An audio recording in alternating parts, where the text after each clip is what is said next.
안녕하세요. 칼 길이가 여러 가지인데 도대체 어떤 길이의 칼을 사야 할지 아무도 알려주지 않잖아요.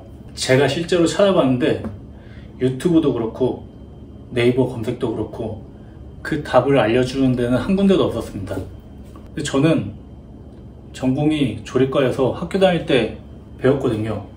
어떤 길이의 칼을 써야지 자신에게 맞는 건지. 그래서 오늘은 칼 길이에 대해 이야기해 보겠습니다. 칼을 고르는 건 단순하게 싼 거 혹은 남들이 다 좋다고 하는 비싼 걸 무작정 골라서는 안 돼요. 자신에게 맞는 적절한 칼을 고르면 요리하는 걸 더 즐겁게 할 수 있을 거예요. 하지만 자신에게 맞지 않는 칼을 골라서 쓴다면 불편해서 요리할 때마다 피곤할 거예요. 그래서 어떤 길이의 칼을 선택해야 자신에게 적절한 길이의 칼을 고를 수 있는지 알려드릴게요. 많은 브랜드에서 칼의 길이를 다양하게 제작하는데 보통 16, 18, 20, 24cm의 길이의 칼 중에서 구매하실 거예요. 칼의 길이는 보통 손잡이를 제외한 칼날의 길이를 말하는 거예요. 칼의 길이는 작업할 때 자세와 연관되는데 본인에게 맞는 길이의 칼을 써야 바른 자세로 작업할 수 있어요. 올바른 자세에서 작업하지 않으면 디스크나 척추측 만지 같은 질환에 고생할 수 있어요. 주방에서 일하는 많은 분들이 잘못된 자세 때문에 저런 질환에 고생하는 사람들을 많이 봤어요. 이런 거에 고생하는 걸 훈장처럼 생각하는 사람들이 있는데 제 생각에 아주 미련한 거예요. 자, 그럼 어떻게 자기에게 맞는 칼 길이를 알 수 있냐? 칼 길이를 선택할 때 가장 중요한 요소는 사용자의 키예요. 보통 작업대 높이가 가정에서는 보통 800에서 900, 식당에서는 900에서 1000mm가 일반적으로 설치되어 있을 거예요. 보통 1m 정도라고 생각하시면 돼요. 그럼 작업대 앞에 서서 45도 각도로 칼을 잡았을 때 손의 위치가 가슴 아래쪽에 오면 적절한 사이즈예요. 만약 손의 위치가 가슴보다 높이, 그러니까 젖꼭지보다 높이 올라가서 어깨 위치에 가깝게 된다면 금방 피로가 쌓일 거예요. 보기에도 자세가 이상하잖아요. 이 가슴 아래쪽, 이 배 부분에서 칼이 놀아야 되는데 이 가슴 위쪽에서 놀게 되면 어깨가 많이 올라가게 돼서 금방 피곤해져요.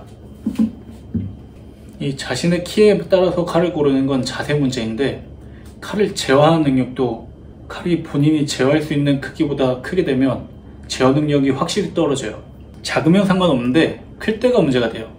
내가 제어할 수 있는 적절한 칼의 길이를 어떻게 할 수 있냐면 이 팔꿈치부터 손목에 튀어나온 뼈 부분 있잖아요. 거기까지 재보세요. 저는 한 27에서 28cm 정도 나왔는데 이 팔 길이보다 2에서 4cm 정도 짧은 칼을 사용하면 그 칼이 적합한 사이즈예요. 저는 그래서 보통 20cm나 24cm의 칼을 주로 사용하고 특별한 작업을 해야 될 때만 좀 더 긴 칼을 사용하고 있습니다. 보시다시피 거의 다 24cm 짜리예요. 이 기준대로 칼 길이를 고르면은 여지간해서 칼 길이 때문에 불편한 건 많이 느끼지 못할 거예요.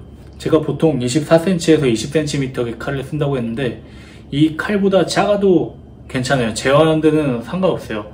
문제는 더 긴 칼을 쓸 때 문제가 되는 거예요. 그리고 아까 말했던 작업대 높이는 작업자의 건강을 고려해서 아주 중요한 요소인데 모든 사람들이 이걸 고려하지 않고 대충 아무거나 선택해서 작업대에 설치하더라고요. 이런 부분을 고려해서 작업대에 설치하면 조금이라도 더 쾌적한 환경에서 일을 하고 생산력을 높일 수 있고 그리고 스트레스를 줄일 수 있어요. 이런 면에서 우리나라 요식업 주방의 환경을 보면 아주 열악합니다. 그리고 지금 제가 앞에 서 있는 이 작업대도 850mm, 그러니까 85cm 짜리인데 제 기준에서 보면은 한 10cm에서 15cm 정도 작은 거예요. 그러니까 저에게 맞는 작업대 높이는 1m, 그러니까 1000mm에서 1050mm 정도의 작업대를 써야 되는데 웬만한 주방에서는, 그러니까 가정집에서는 보통 850mm로 설치되어 있어요. 그래서 남성분들 입장에서는 조금 낮게 느껴질 겁니다. 제가 키가 180cm인데 이 저 정도 키에서는 웬만하면 1m에서 작업을 해야 돼요. 이 작업대 높이에 대한 이야기도 다음 기회가 된다면 다뤄보겠습니다. 시청해주셔서 감사합니다.